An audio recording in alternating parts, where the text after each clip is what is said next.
Good morning, Sana. Mm. How are you? I hope you are too. Yeah, I'm doing great. Doing great also. Mm. Well, from the very beginning, this matter has been under scrutiny, largely because of the New Patriotic Party. They've been shouting conflict of interest, president's brother, state capture, among others. You are in opposition yourself. Do you agree with them? So let me wish you a lovely listeners good morning, and to say once again that whenever the MP speaks, what comes to the fore is our fidelity to principle. I can't believe that the entity, in this case of Engineers and Planners, a wholly owned Ghanaian company, who up until now was one of the biggest contractors engaged by these big multinational mining companies to do the actual mining for them. Then people have an issue with E&P taking over what's it called, the Damang mine, having or taking into consideration the radical state capture that happened under their watch. You see, I think we need to make this thing clear that is the desire of all well-meaning Ghanaians that the natural resources of Ghana be utilized to the ultimate benefit of Ghanaians. And I think we cannot achieve that goal unless Ghanaians, indigenous Ghanaian companies, take the commanding highs of our mining sector. Now, I've heard MPP say that Ibrahim, or in fact, because of this was let me say E&P, LGM, engineers and planners taking over Damang constitutes one conflict of interest. Let's be clear that conflict of interest, which is provided for under our constitution, clearly has three elements that has to be established. One, that the public officer who has to take the decision has an interest, has a personal interest uh, in the utilization or in the subject matter of the issue. In this case, they make reference to Ibrahim Mahama making available or E&P making available to the president his private jet. Two, there must be a nexus between that private benefit by a public officer to some public benefit, which we inure to the person or the entity granting that service that we claim has the potential of constituting a conflict of interest. And thirdly, there must be a real likelihood that that private benefit inuring to the public officer by the private entity will lead to a real likelihood of a decision being taken by the public officer in relation to the connection, the nexus, the contract. And my view is that they can't establish that. They can't establish that because of the context of this issue. The context of this issue is that before this current government even came to place, the previous government had issued a letter of no what's it called? Can you help me? No objection letter, yes. No objection letter, which essentially is saying that they do not see any reason why E&P should not negotiate with the mine or with the government concerning their takeover. That statement is huge. So this whole process started under the watch of the previous government. You get a picture.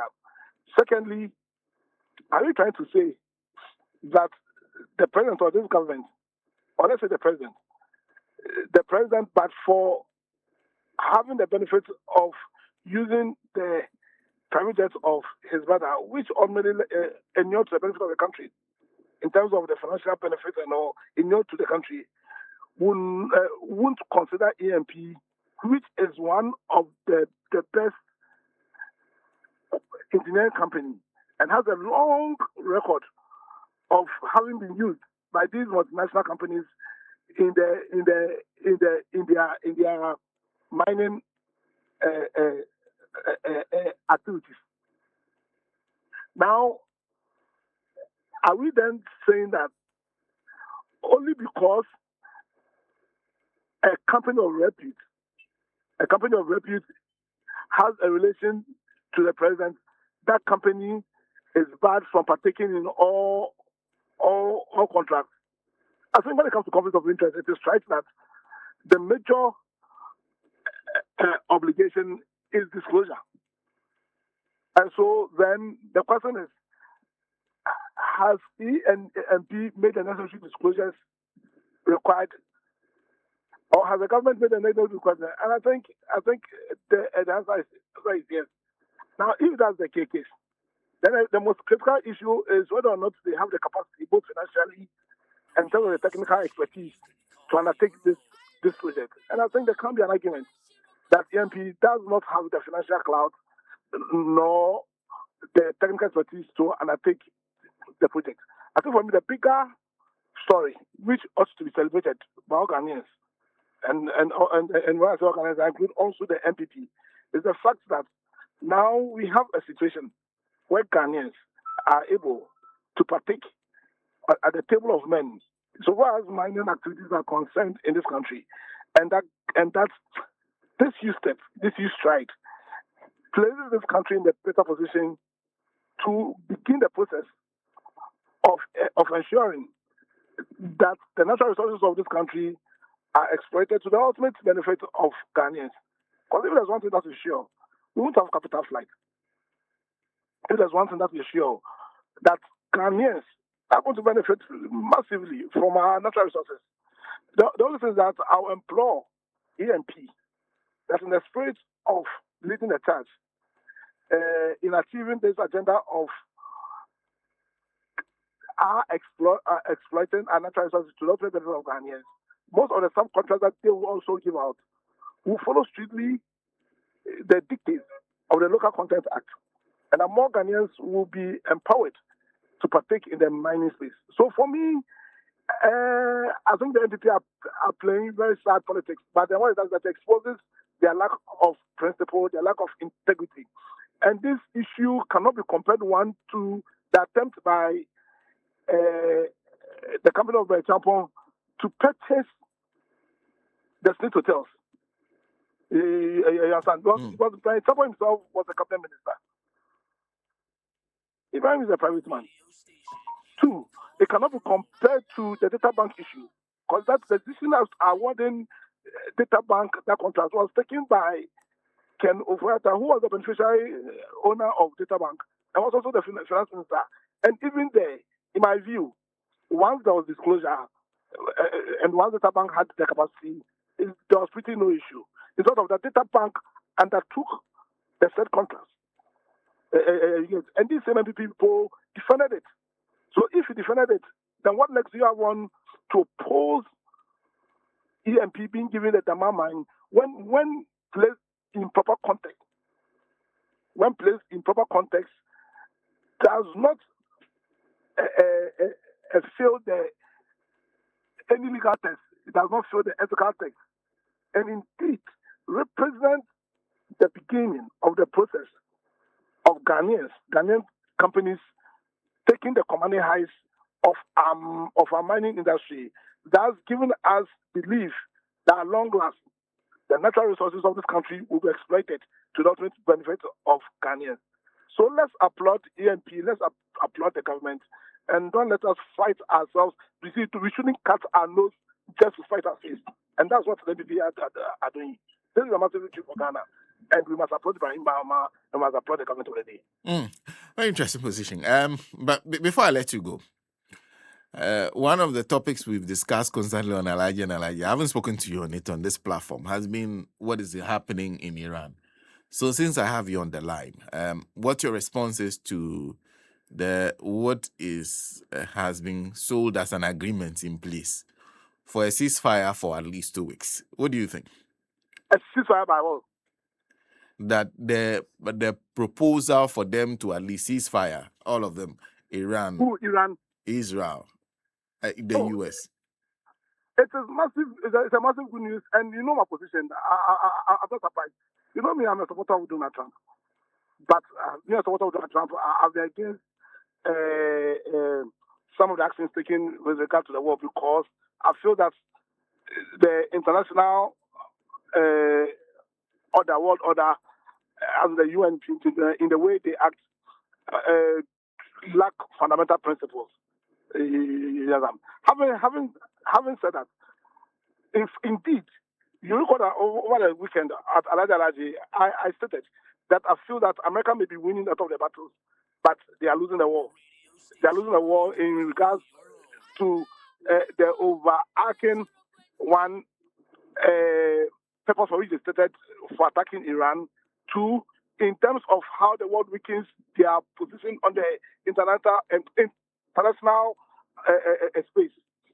And if they are still stand by this position, especially when I look at the 10 points that Iran raised as being conditions for which to be prepared to sign the peace pact. Indeed, we are told that China had to step in. Now, if China stepped in, and it's one of the reasons why we are hurriedly heading towards this peace and then the end of the world, then it tells you about the influence of China. It tells you about the power of China and tells you about how that is leading to a reshaping of the international world order. My only concern is how are we as Africans taking advantage of this redrawing of the international world order, taking into consideration the fact that in 1945, after the Second World War, when this current world order we are under was drawn, and that the fact that because we were colonies at that time and that we were not countries, we were not sovereign, we didn't exist, we did not partake in that monumental redrawing of the world order. The fact that indeed after 1990, after the fall of the USSR, where the world became a sole world power, we still didn't seize advantage because we were too concerned with our petty grappling for power, when clearly we've shown that we just want power, we don't know what to do with the power. I'm of the firm belief that our leaders should have a deep thought and take actions to place us in a position where we can take advantage and partake in this redrawing of the world order. And we can only do that if we tackle seriously the issue about real African unity. Because as integrated and as close as we are, none of us as Africans has that power to really influence the reshaping of this world order. And it brings to fore a lot of things that are happening now, discussion, like the reparation. Isn't a issue. You understand? So, for me, I'm glad that at least we are heading towards peace. The Strait of Hormuz is going to be opened. The economic problems that we're all heading towards will be curtailed. But these are temporary measures. The bigger picture, in my view, is a redrawing of that world order. And we as Africans must be serious, have serious discussion about real African unity, and take part in the shift of global power happening. So now we are looking. I'm looking, and I'm glad that at least we are heading towards some peace. For me, clearly, Iran may have lost a lot of battles, may have lost a lot of people, but I think they are winning the war. And we as Africans must be serious and take advantage of what is happening in the world now. Who leads that agenda of ensuring that we sit at the table this time around? Historically, Ghana has been at the leadership of the Pan-African agenda, and you see, over the last regime, we had a president who did not understand that position of Ghana, and that was why strangely he took actions that were detrimental to one of our fundamental allies, being Guinea, being Mali. You understand? And the star position they took in terms of the Western Sahara. You understand? However, it's clear to me that the current president understands the position of Ghana. And we can see that in the position he's taken as a champion of reparation. And we saw that in the fact that E&P, he has appointed a very strong leader in the position of a Ghanaian envoy to the Sahel regions. Yes, we saw his speech at the UN. So clearly we have a leader who understands the leadership position of Ghana in this Pan-African agenda. And because of that, I think that is also an opportunity for Ghana after the sad debt Nanado took us to, because he didn't understand the Ghanaian position in the international order as a leader of the Pan-African agenda. And for me, I think that it behoves on us again, Ghana, Ghana, under the able leadership of His Excellency John Dramani Mahama, to lead this agenda. We must reclaim our position as the Black Star of Africa. We must reclaim our position as the leaders of the Pan-African world. Yes, and for me, this war and this need, this cry for a real African unity gives us that opportunity. And I'll call on His Excellency John Mahama to take that charge, yes, and to lead in this Pan-African effort. Already, John Kojo Chemantin showed us the way in the recent African Union conference he organized in December in collaboration with the AU. You understand? And I think that was a reinforcement of Ghana's position as a leader in Africa, a leader of the Black people. And I have no doubt, based on the actions, the activities of His Excellency John Mahama, based on his speech at the UN, you understand? Based on certain appointments he's made, the appointment, I'm talking about the appointment of the Rolati as a Ghanaian convoy to the Sahel, you understand, to lead this agenda. Because the time for the African unity is now. We cannot survive in this world order as individual and splintered African, small African countries. We cannot survive. And the call in 1963 was such a form that we either unite or die. You understand? Is more relevant today than ever. And Ghana must lead that charge. In Nkrumah led that charge, Mahama must lead that charge, Ghana must lead that charge. That's the only way in which we can reclaim our position as a Black Star of Africa. So to answer your question, Ghana must lead that charge. Thank you. Thank you very much.